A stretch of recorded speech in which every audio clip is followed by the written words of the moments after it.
Good morning and welcome to everyone joining us for the Rise and Thrive Virtual Youth Summit. Proudly presented by the YMCA of San Diego, Windward Academy, the San Diego Padres, the Carol Kimmelman Athletic and Academic Campus, and the U.S. Tennis Association Foundation. I'm Dr. Jennifer Windward, and I'm the founder and CEO of Windward Academy.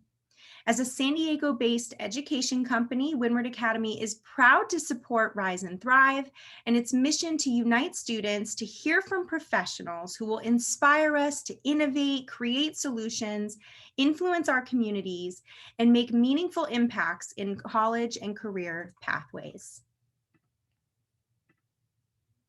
Oops. Sorry, I didn't mean to disappear on you for a second. So we have an incredible lineup planned for today, and we sincerely hope you'll be able to join all 3 sessions. First this morning is the Let's Explore Career panel with professionals from UC San Diego, the U.S. Tennis Association Foundation, the Leukemia and Lymphoma Society, and Advanced Micro Devices. Next up at 10 is Let's Inspire with professionals from our beloved Padres, Sony, Illumina, and Qualcomm. The 11 o'clock session, Let's Overcome, is a fireside chat highlighting the stories of hope and resilience of successful adults who grew up homeless in San Diego. Again, we want to offer a special welcome to all of you joining us for the Let's Explore Career panel. We want to again thank our school and nonprofit partners for trusting us with your students and working so hard to create opportunities for the youth we are privileged to support. Now, without further ado, I'd like to introduce the people joining us for Let's Explore. So we are going to be joined today by 4 consummate professionals from the fields of research, clinical work, youth sports, nonprofits, and machine learning. Please see the link in the chat. I'm going to copy and paste it in there for all of you so that you can access the full bios for each presenter. So feel free to read through that just in case you want to read about their backgrounds, and that might inspire some questions that you'd like to put in the chat or in the Q&A. So joining us today is first Ian Colbert, who is a machine learning engineer at Advanced Micro Devices. Also joining us is Dr. Alejandra Infante, who is a psychologist and clinical researcher at UC San Diego and the VA hospital.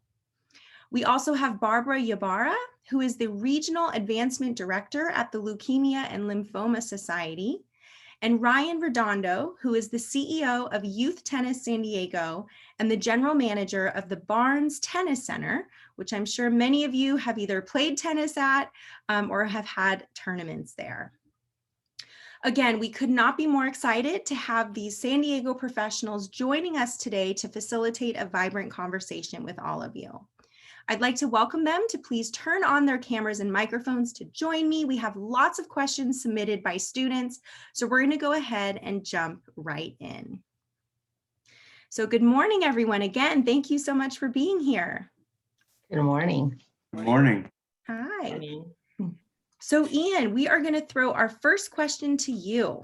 So you are currently working to get your PhD in machine learning while also working full-time as an engineer at Advanced Micro Devices.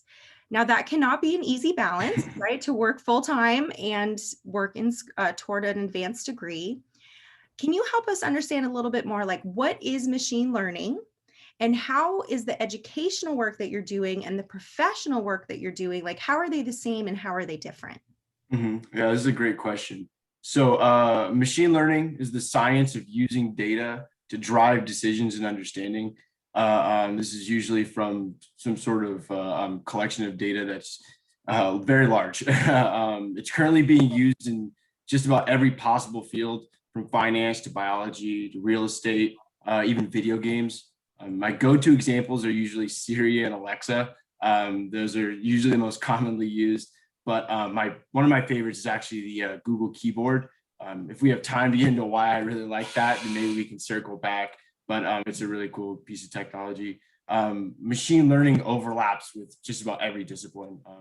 Biology inspired, math backs up the theory, engineering is essential for deploying them in production. I try to keep research and work separate, but education is fungible in that, like money, once you obtain it, you can use it for anything. But unlike money, you don't have to just use it once. You can use it many times. Research, I do machine learning at the edge, and that edge is small devices like cell phones and stuff. And work, I do it for video games. So the overlap is really machine learning. And I got lucky and made an accidental great decision of pursuing my doctorate. I started with my master's and got convinced into doing the doctorate. So it's been very fruitful, I think, of being able to learn in both fields in the intersection of research and industry. And you said that you got convinced after finishing your master's to still do a PhD. Where did that convincing come from? Was it you? Was it an advisor? Was it your family? It was my professor. So in the master's department, I was able to do a research project to graduate. And shortly before that, I was convinced by my research team, specifically my professor, that the doctorate was a path that that I would enjoy taking, and that I kind of always believe that lifelong learning is very it's a more fun path, learning all the time instead of just learning once and then going into industry. So yeah, I was convinced by my professor. I convinced my parents that it was worth the extra money. And then now my parents are continually reminding me that while I'm struggling through the doctorate, that it was my decision and that they support me through it. So it's good that they're on board. Yes, that's great. And it's definitely not easy. But speaking of passions for lifelong learning, Dr. Infante has probably been in school 99% of her life, right? Becoming a clinical psychologist. Now, Dr. Infante, your field of clinical psychology is probably something that's really interesting to a lot of students, right? Who have a passion for working with patients. They see themselves, performing therapy and kind of guiding people through challenges in their lives. Can you just help us understand, like, what is a day in the life of a clinical psychologist? Like, how much time are you with patients? How much time are you doing paperwork, right? Maybe the less fun part. How much time are you collaborating with others? Like, what are you doing each day? Yeah, absolutely. I'm happy to share my experience. And you are right that I have been in school for a large portion of my life. So I work full-time as a clinical psychologist at the San Diego VA hospital. I also have an appointment as an assistant professor at UC San Diego, but the majority of my time I spend at the VA. So that is 40 hours a week. And I am full-time a clinician there. So I spend 28 hours a week seeing patients. The other 12 hours are for paperwork, documentation. Now, working in a hospital setting is a little bit different than, for example, I know some individuals that do private practice, where you have a little bit more flexibility in terms of your schedule. It's not as structured, but maybe you also have to deal on the other side with some of owning a business and billing, things that I don't have to deal with at the VA. Being in a hospital setting, I have that part taken care of. So yes, the majority of my time is doing therapy. I do individual therapy, and I actually work in the telemental health clinic at the VA, which it's now becoming really popular with everything that's going on. So I see individuals through video, and it's a modality that I had. I wasn't sure how it was going to be with patients, but it's wonderful. It opens opportunities for individuals that don't have the ability to go to in-person meetings once a week for therapy. Usually we provide treatments that are kind of short-term, like 16 weeks. I see individuals with a broad range of different, who struggle with different mental health disorders, such as depression, anxiety, post-traumatic stress disorder, some that struggle with addiction. So yeah, it's wonderful. It's extremely rewarding. I love working with a veteran population, and I'm really happy about my job. I'm happy to answer any any questions, any more specific questions, but it's been wonderful.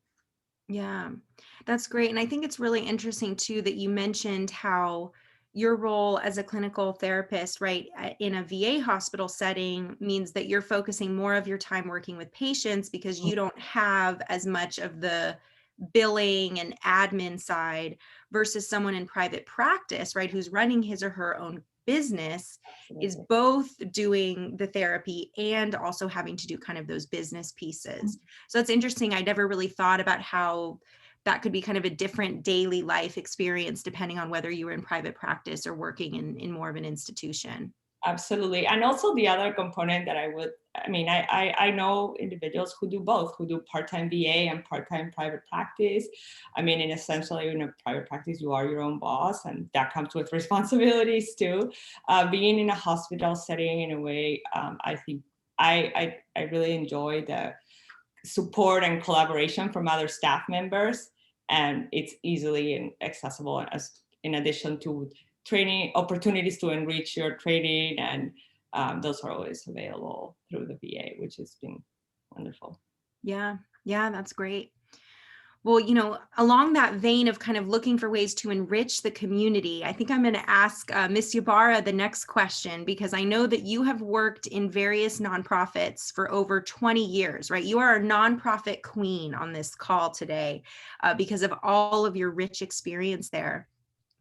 Can you share a little bit more, like what drew you to this field of nonprofit work, and what have been some projects that you've worked on that have been particularly meaningful for you? Okay. Well, first of all, Jennifer, I wanted to say, or Dr. Windward, thank you for having me. I'm excited to be here today and just excited to hear from everybody here about the incredible work that they do. I literally have been taking notes on what Ian and Dr. Infante have said because I didn't know those things. So I'm excited to be here. But I have had a long career in the nonprofit world. Starting in the early 90s, I grew up in the nonprofit and political space, so I knew that was a place where I would likely end up, and because it's what I knew. But I took a particular interest in the development side, so the fundraising side of the nonprofit. And I was talking to someone about this yesterday. How did that happen? And I have to say that I was working at an organization, and we were housed in the San Diego Foundation, and I was able to access their library and all of their trainings and resources that they had.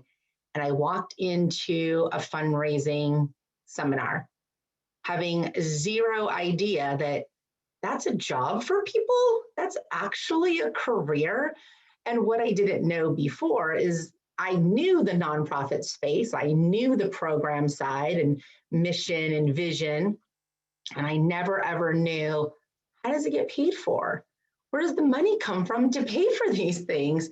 So here I sit down in the front row, and Miss Betty Hoffman, who I've had an opportunity in the last year to connect with over Zoom, I told her, I said, it's all your fault that I'm in this, because she's the one who said, who told me all about it. And I was just floored that I never knew about this side of it, but really knew that was my contribution that I could make. I was not necessarily, the role of working as a direct service provider may not have fit my personality or just what my interests were, but this definitely did. So it helped me connect to something that I was passionate about and I knew was important work in working in the community, but it was the piece, the numbers piece, the fundraising piece, the connection to donors and understanding how you move them through the process to make them feel engaged in the organization, and then to steward them so that they continue to give. And that, that's how it happened. And it was really exciting. I've worked on a number of really, really important projects, but I'll say right now, the Leukemia and Lymphoma Society has been a very, very special program. In August of 2019, my goddaughter, Sophia, was diagnosed with leukemia. She was 14 at the time. And that was just an experience that I was glad that I had never known before. I wish I never knew it. But it was something that hit our family, and I was able to go visit her. She lives in Atlanta. And it was during that time there that I was meeting other families in the room who were going through their child being sick, but also a host of other things about inequality in healthcare and what that meant for their families. And so it was just eye-opening to me. I came back and I sat with a colleague and said, if anything ever opens up there, please let me know, because this is where I want to spend my time and, my talents and skills to help raise money. I raised over $1 million in 6 months for the Leukemia and Lymphoma Society, Southern California. So I'm the regional director for Southern California and Hawaii. And we did that in a very short period of time. And it was really about being very connected personally to the mission of, a world without blood cancers, because I think that's an awesome mission to have. Yeah. So what's interesting that you've shared that I really heard is that kind of each piece of your journey, there was such a personal connection, right? It was something that you saw in your family. It was something you grew up caring about, working in nonprofits. But when so many people think about working for a nonprofit, they just picture the person doing the direct work in the community without always realizing the people who are really behind the scenes, making sure that that work can happen by stewarding those relationships in the community, by raising money, right? That's such a critical piece.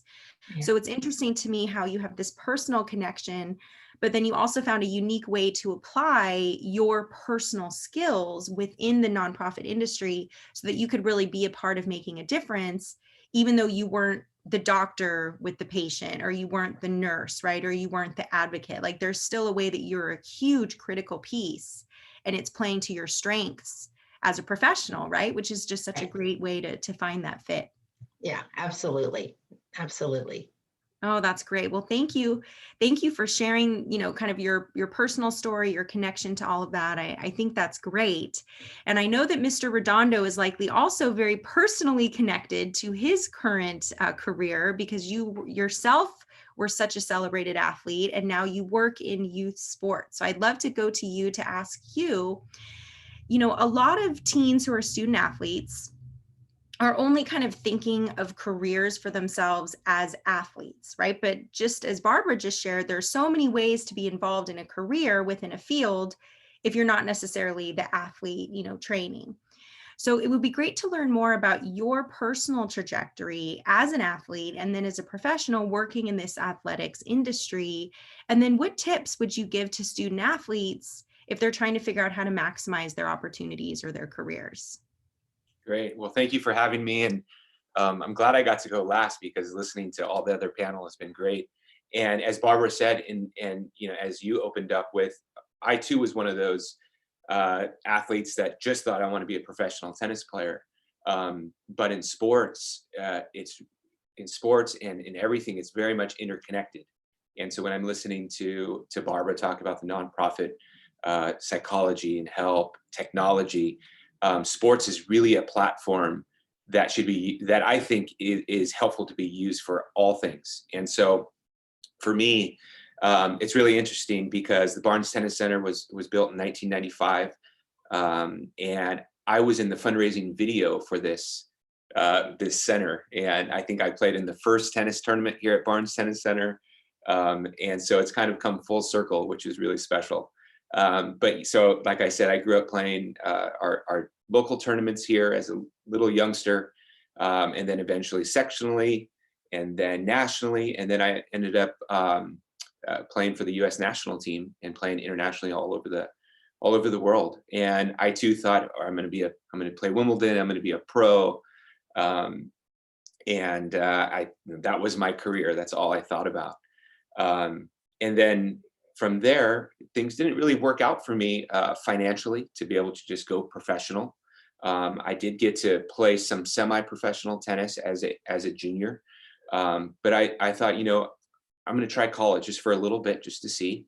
And I was really mentored and kind of pushed to do a lot of volunteer work with the coach I had, and he really just influenced my life to show how sport is that platform.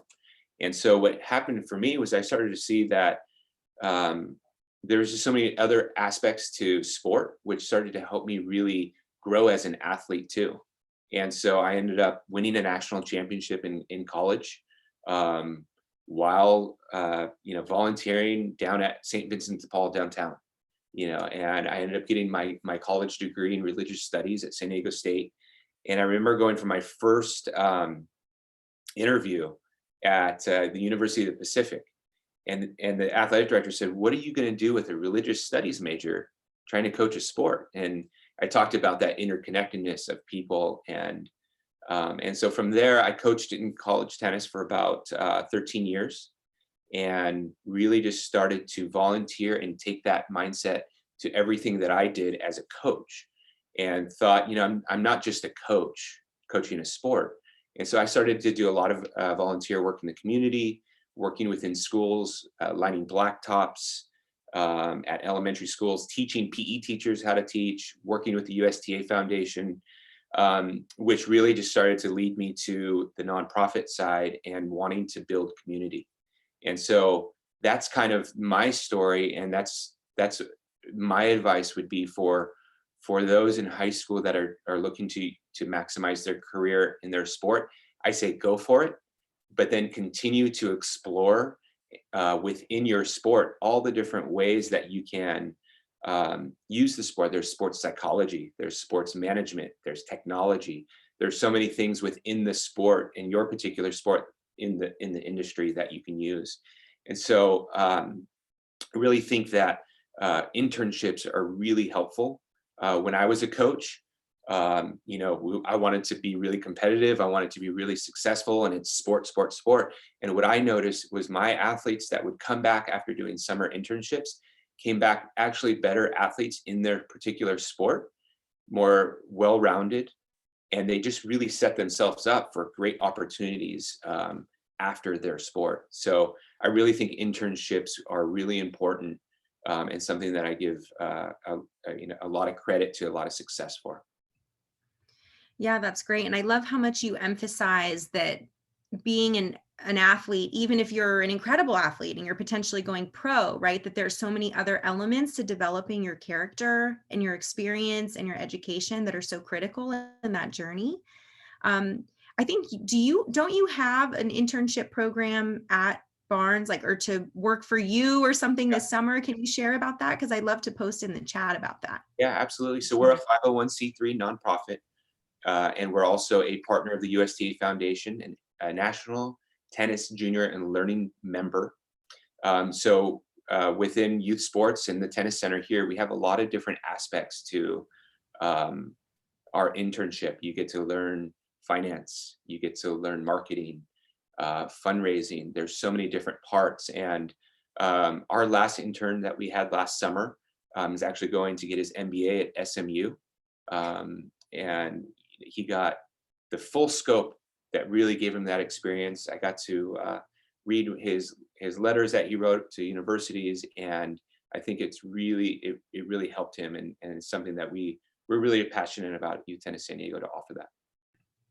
That's great. Well, for the students joining, or for the parents who are eager to also find this out and share it with their teens, I put in the chat the link to a flyer that has more information about that summer tennis internship. So definitely something that would be great to check out and to build those skills. So next question, I'd like to go back to Dr. Infante, if that's okay. In this process of pursuing a clinical degree, right, there are a lot of steps along the way to get to that. And I'm curious for you to share, did you always know where you were going to end up? Did you always know your destination? Were there different kind of influencing points along the way, or specific resources that were influential? What kind of guided you along that path?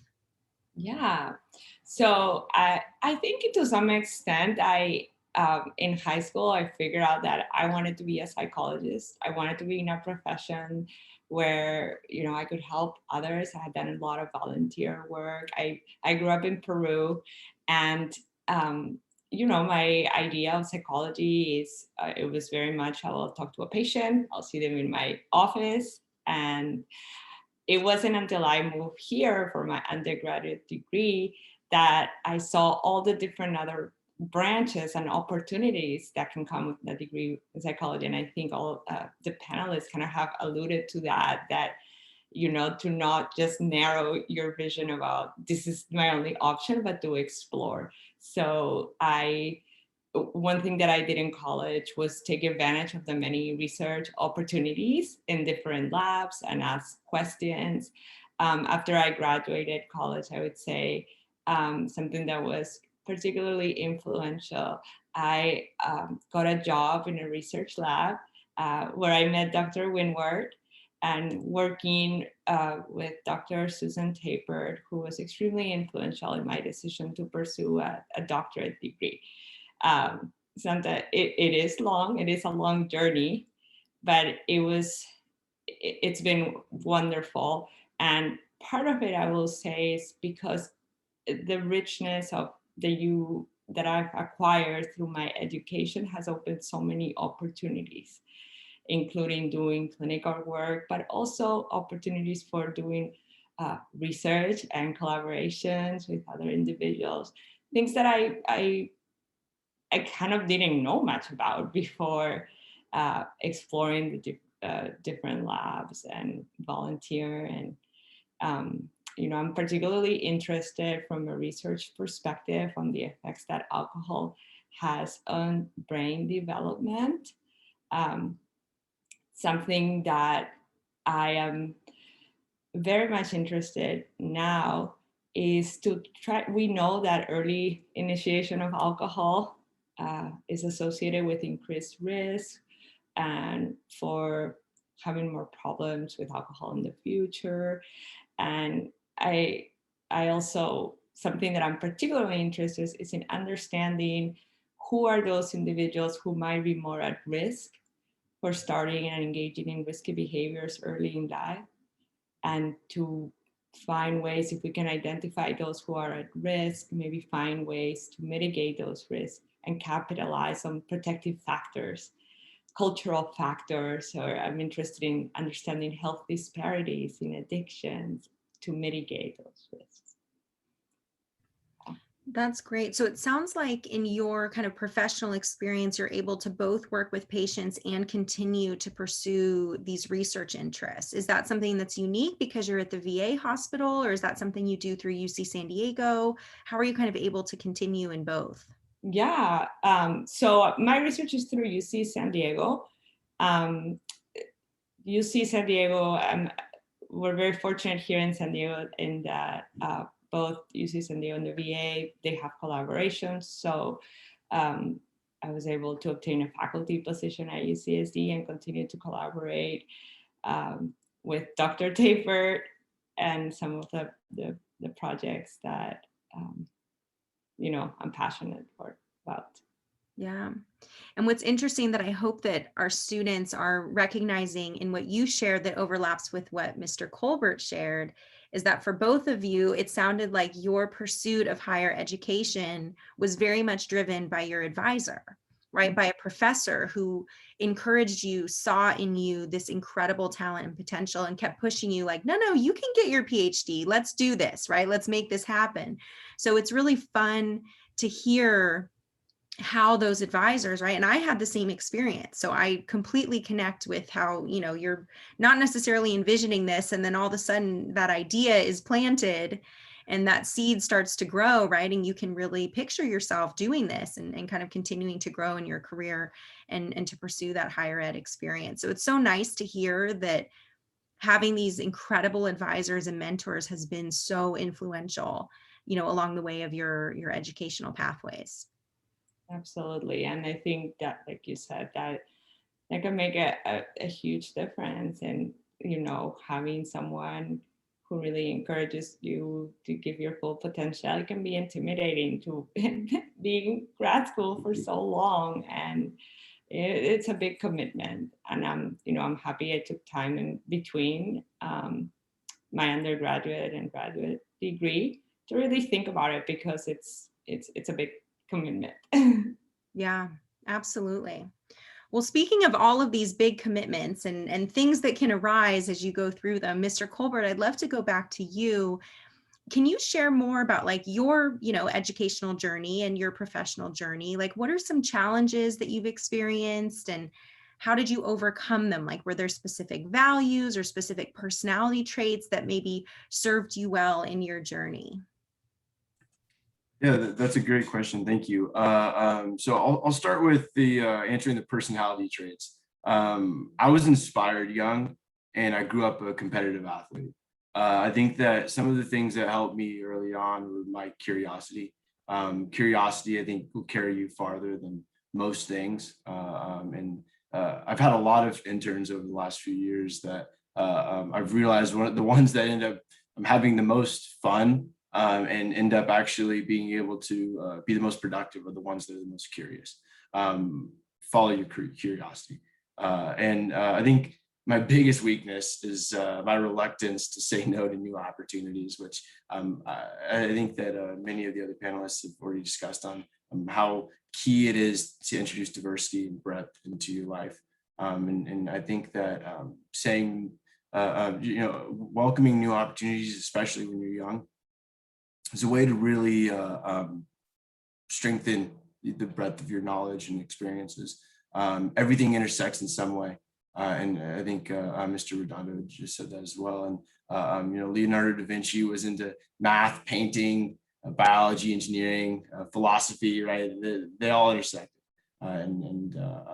The challenges that kind of come along this path is that learning is never easy. It's something that when you work out your body, you get tired, you get sore. When you work out your brain, you get tired, you get sore. All the same things that a coach will tell you are important for high performance on the court is also the same that will apply for high performance in school. After school, continuing to strengthen your mind and continue to understand that learning is never easy. This is an important thing to come to grips with throughout the process.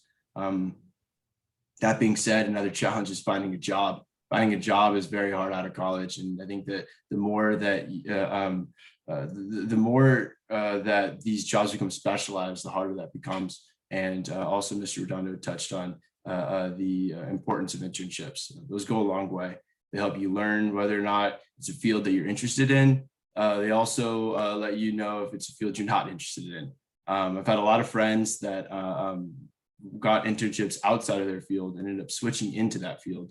I've also had a lot of friends that got jobs outside of the field that they were interested in and struggled to get into the field they were interested in. So it is a double-edged sword.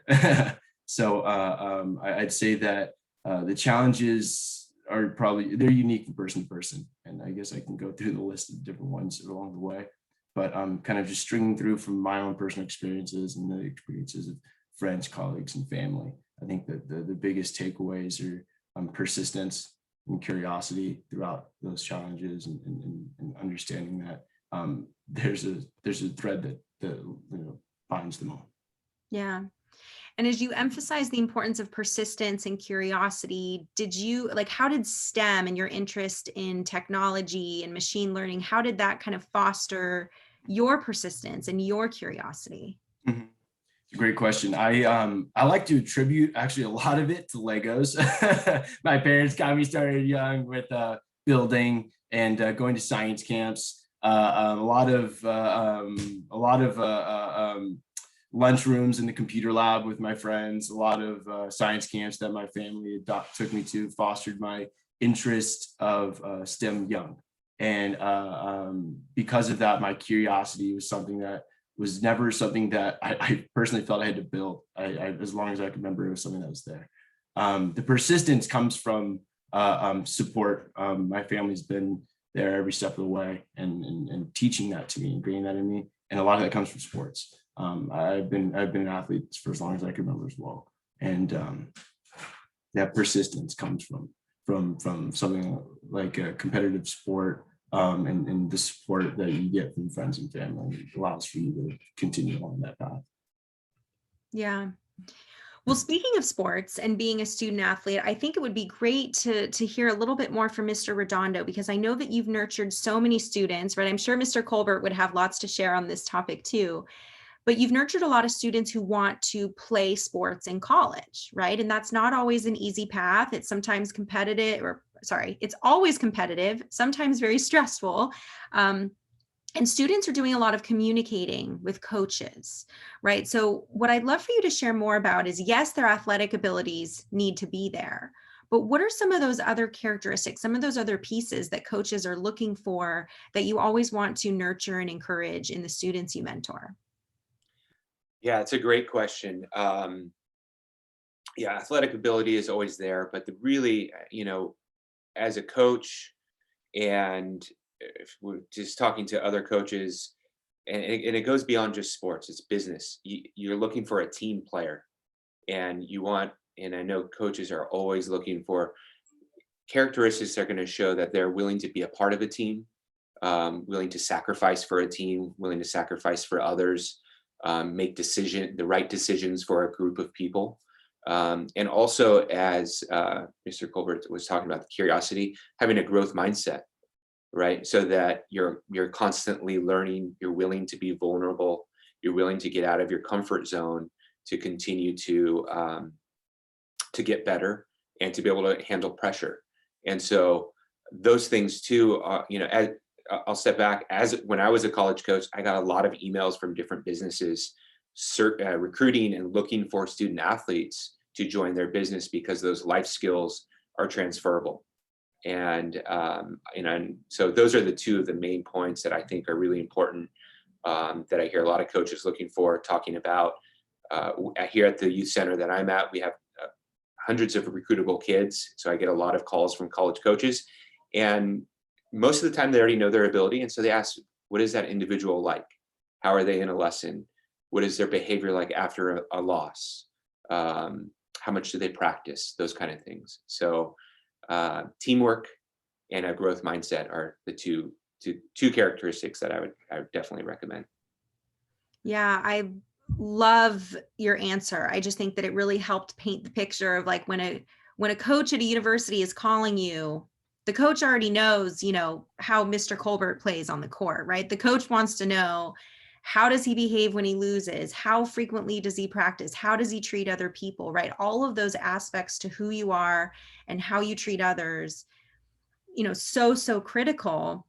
And I also find it so interesting that when you were a college coach, I would have never even thought that companies looking to hire people would reach out to you to say, hey, we want to know more about your athletes who might be in business or engineering or communication or psychology, or right, whatever the field, that they're interested in hiring student athletes because they have so many of those other characteristics. Yeah. That's fascinating to know, and is obviously really important for students to hear, because I think it echoes what Mr. Colbert said too about how those skills that he learned as an athlete have transferred into so much of what he does as a professional.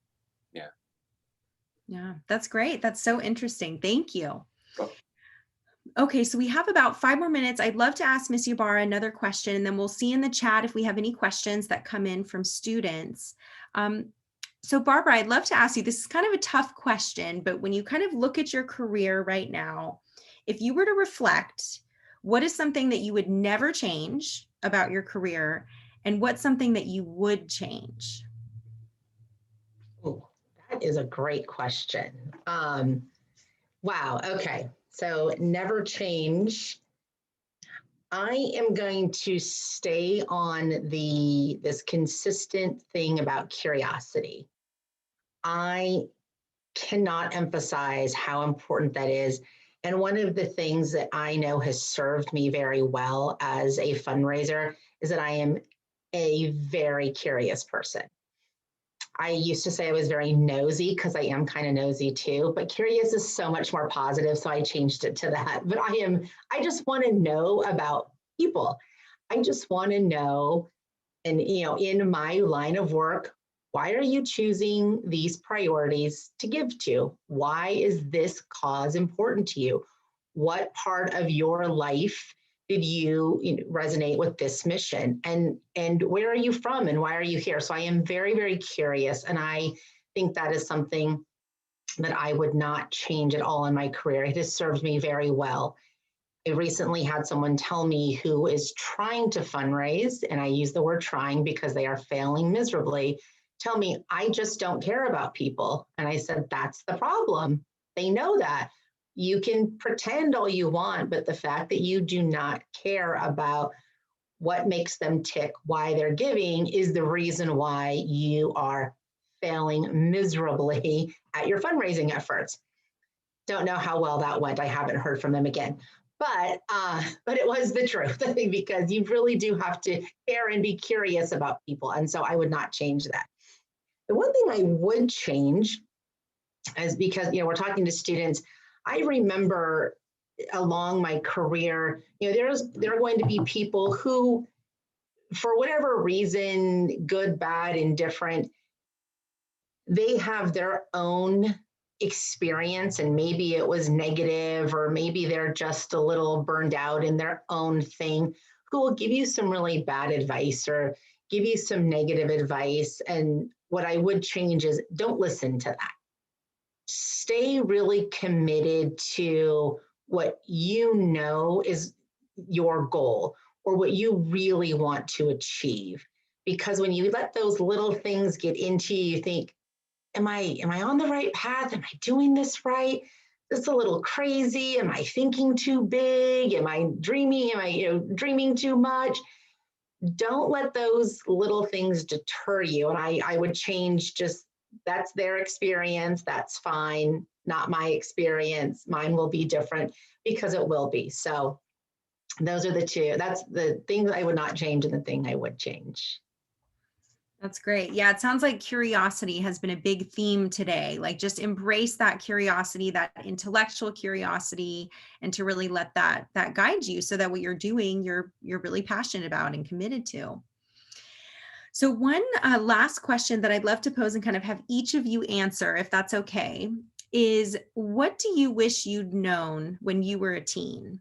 So what is something that your kind of adult experiences, your educational experiences, your experiences as a student athlete, like whatever it is, what is something that kind of, if you could go back and talk to your teen self, what advice would you give to yourself as a teen? Is there anyone who wants to go first? Should I do a little popcorn and just call on someone? Okay, Mr. Redondo, you're up. So as a teen, one thing that I wish I had as a high performance athlete as well, I wish the sports psychology advancements that we have now were available when I was a kid, because the pressures and the mental side, and more specifically the emotional side, to how it physiologically affects your body, and your mind and your emotions and stuff, is the one thing that I think back.